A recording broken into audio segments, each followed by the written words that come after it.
ആദ്യം തന്നെ ദേവകുമാരനും പരിശുദ്ധ അമ്മയ്ക്കും ഒരു കോടി നന്ദി. എൻ്റെ പേര് മരിയ സാന്ദ്ര.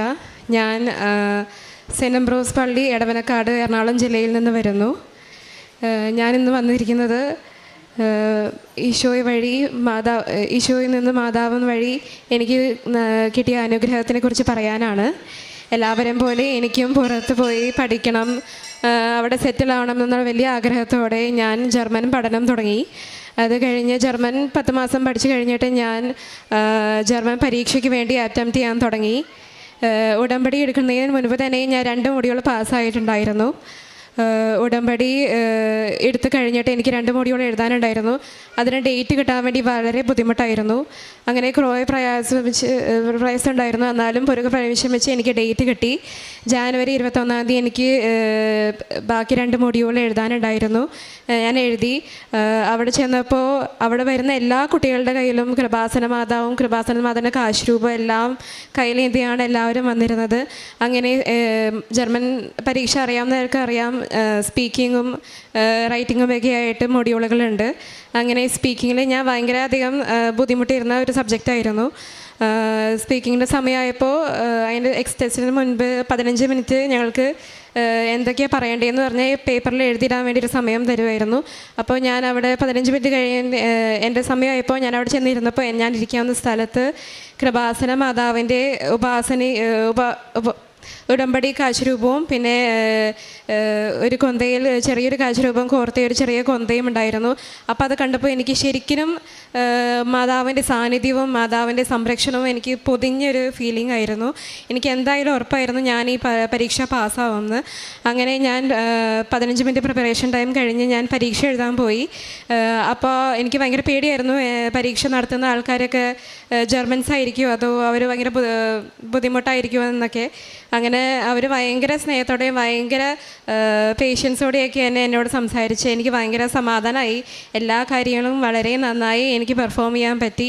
അങ്ങനെ എൻ്റെ എക്സാം കഴിഞ്ഞു. 1.5 മാസത്തോളം വെയിറ്റ് ചെയ്യേണ്ടി വന്നു. മാതാവ് എന്നെ അതിൽ പാസ്സാക്കിച്ചു. ഞാൻ 2 മൊഡ്യൂളിലും പാസ്സായി. അങ്ങനെ ഫുൾ മൊഡ്യൂളിൽ ഞാൻ B2 പാസ്സായി. അത് കഴിഞ്ഞപ്പോൾ പിന്നെ പ്രോസസ്സിങ്ങിൻ്റെ കാര്യങ്ങൾ വന്നു. പ്രോസസ്സിങ്ങിന് എനിക്ക് ഏത് ഏജൻസിയിൽ കൊടുക്കണം, ഏതാണ് നല്ല ഏജൻസി ഒന്നും അറിയില്ലായിരുന്നു. അപ്പം മാതാവിനോട് തന്നെ ഞാൻ മുട്ടിപ്പായിട്ട് പ്രാർത്ഥിച്ചു, മാതാവ് തന്നെ കാണിച്ചു തരണേ എനിക്കൊരു നല്ല ഏജൻസി. അങ്ങനെ 2-3 ദിവസം കഴിഞ്ഞപ്പോഴത്തേക്കും എനിക്കൊരു നല്ല ഫ്രണ്ട് വഴി നല്ലൊരു ഏജൻസി കണ്ടിട്ടു. ഞാൻ അവിടെ പ്രോസസ്സിങ്ങിന് കൊടുത്തു. അങ്ങനെ 6 മാസത്തിനുള്ളിൽ പ്രോസസ്സിംഗ് ഒക്കെ നടന്നു. എൻ്റെ 2 ഇൻ്റർവ്യൂവും നടന്നു. ഇൻ്റർവ്യൂവിൻ്റെ സമയത്ത് എനിക്ക് ഭയങ്കര ടെൻഷനും എനിക്ക് എൻ്റെ ഒരു പേഴ്സണാലിറ്റി വെച്ച് എനിക്ക് ഭയങ്കര ടെൻഷൻ വരുന്ന ഒരാളാണ്. അപ്പോൾ ഓരോ ഇൻ്റർവ്യൂയുടെ സമയത്തും ഞാൻ കാശുരൂപം കൈ പിടിച്ചും ഉടമ്പടി തൈലം എന്നെ നെറ്റി പുരട്ടിയും ഞാൻ അറ്റൻഡ് ചെയ്യുന്ന ലാപ്ടോപ്പേമയും തൂത്തുമൊക്കെയാണ് ഞാൻ ഇൻ്റർവ്യൂ അറ്റൻഡ് ചെയ്തിരുന്നത്. എനിക്ക് ഭയങ്കര പ്രയാസമുണ്ടായിരുന്നു. പക്ഷേ എന്നാലും കാശുരൂപം കൈ പിടിച്ച കാരണം നല്ല ധൈര്യവും കോൺഫിഡൻസും ഉണ്ടായിരുന്നു. എന്നെ ഇൻ്റർവ്യൂ ചെയ്തവരൊക്കെ വളരെ പാവമുള്ള ഭയങ്കര സ്വീറ്റായ ആൾക്കാരായിരുന്നു. എനിക്ക് ഭയങ്കര സമാധാനമായത് കാരണം. പിന്നെ ഇൻ്റർവ്യൂ കഴിഞ്ഞപ്പോഴും എനിക്ക് കോൺട്രാക്റ്റ് കിട്ടുമോ, ഞാൻ പാസ്സാവുമോ എന്നൊക്കെയായിരുന്നു പേടി. പക്ഷേ 7 ദിവസത്തിനുള്ളിൽ ഒരാഴ്ചയുടെ താഴെ എനിക്ക് കോൺട്രാക്റ്റ് കിട്ടി. അത് കഴിഞ്ഞ് പിന്നെ വരുന്നത് വിസയുടെ കാര്യങ്ങളായിരുന്നു. എൻ്റെ കൂടെ 6 പേരുണ്ട്. അപ്പം ഞാൻ ഉൾപ്പെടെ 7 പേര്. അപ്പോൾ അവരെക്കാട്ടും ഒക്കെ മുൻപേ ആയിരുന്നു എനിക്ക് വിസയുടെ അപ്പോയിൻമെൻറ്റ്. എനിക്കിപ്പോൾ ഭയങ്കര പേടിയായിരുന്നു. ഞാനാണ് ആദ്യമായിട്ട് പോണേ. വിസയ്ക്ക് എന്താ ചെയ്യേണ്ടത് ഒന്നും അറിയില്ലായിരുന്നു.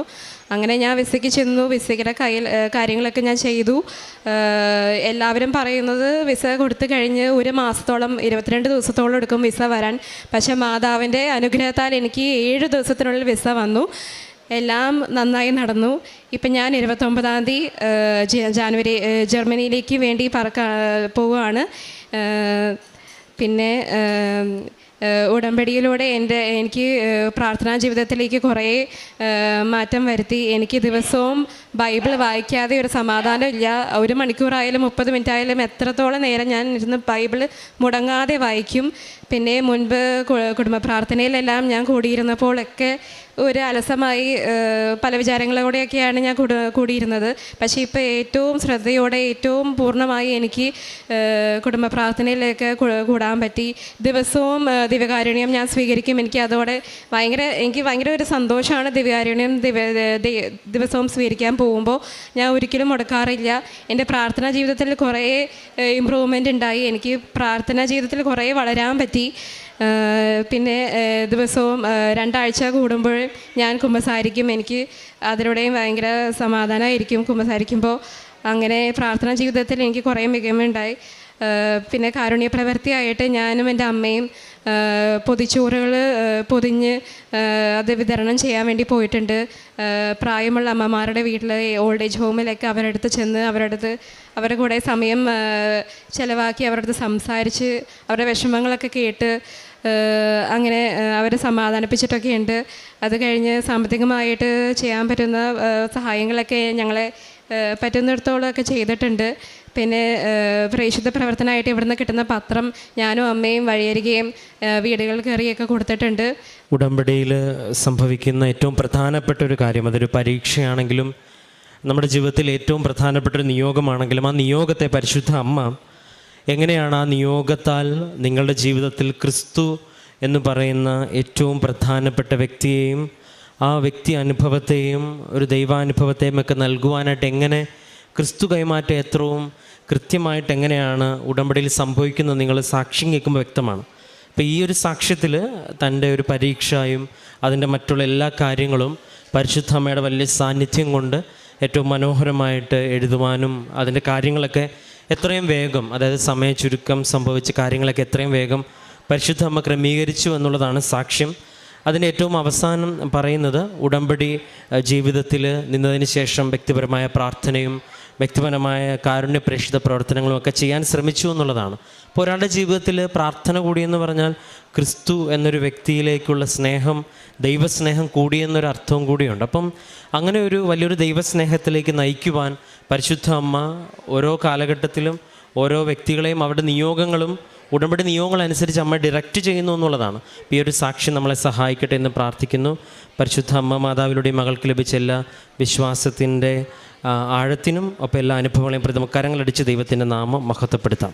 അത്യപൂർവ ദൈവാനുഭവങ്ങൾ ഇനി നിങ്ങൾക്കും സ്വന്തം. ഈ യൂട്യൂബ് ചാനൽ ഇതുവരെ സബ്സ്ക്രൈബ് ചെയ്തിട്ടില്ലെങ്കിൽ ഇപ്പോൾ തന്നെ സബ്സ്ക്രൈബ് ചെയ്യുക. ഈ വീഡിയോ ഇപ്പോൾ തന്നെ നിങ്ങളുടെ സുഹൃത്തുക്കൾക്ക് ഷെയർ ചെയ്തുകൊണ്ട് കർത്താവിൻ്റെ പ്രേക്ഷിതരാകുക.